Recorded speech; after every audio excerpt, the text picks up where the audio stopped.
Hey guys, it's Ethan, and in tonight's video, I am going to be talking about the fourth book in the Chronicles of Narnia series, titled Prince Caspian.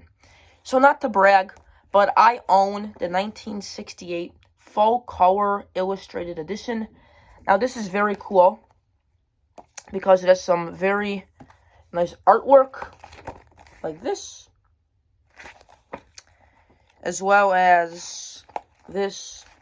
And it just goes on and on with more beautiful art. Now, to be honest, I wouldn't recommend that you get this edition because it is very rare to find. I was lucky to find it in a thrift store, so that's why I would suggest that you go on Amazon and get the more well-known edition, which is this one that came out in 2002. So yeah. Anyway, not to get off topic, let's just talk about the book. So, there's kind of two parts to this story, but first let me talk to you about the first part. So, we are introduced to Lucy, Susan, Peter, and Edmund, who were from the first three books, and they are being sent off to a boarding school in London. So, they are waiting at King's Cross Station, when all of a sudden, they are teleported back to Narnia.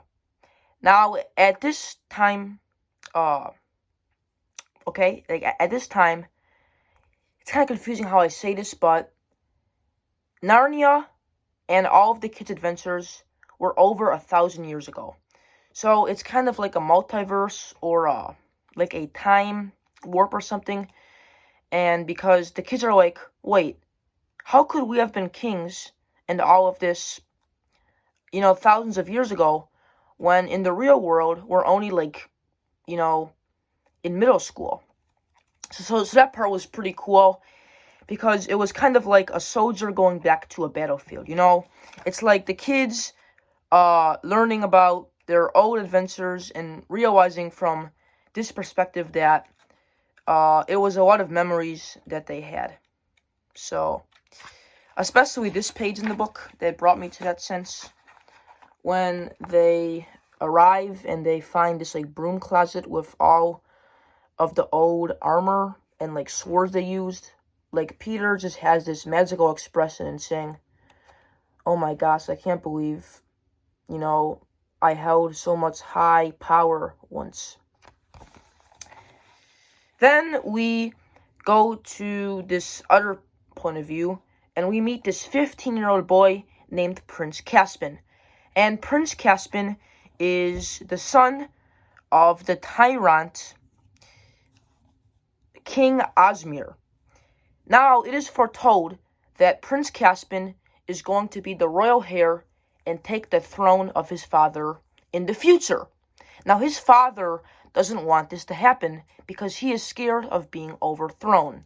So, the son is kind of in this perilous situation.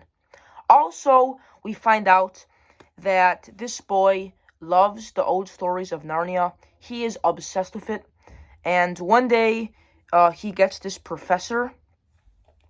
And this professor, later in the book, reveals himself as a half-blooded dwarf.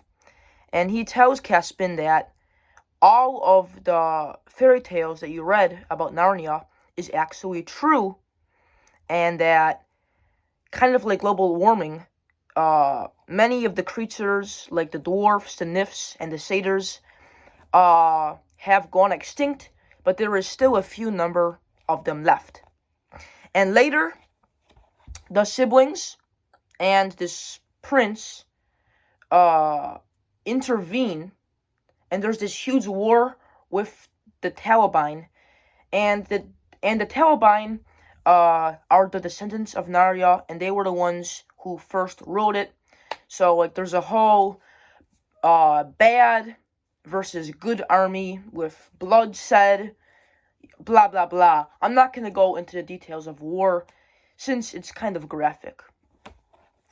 What's also cool is that some Greek gods made some appearances in here, like Bacillus, who is the Roman form of Dionysus, who is the god of wine.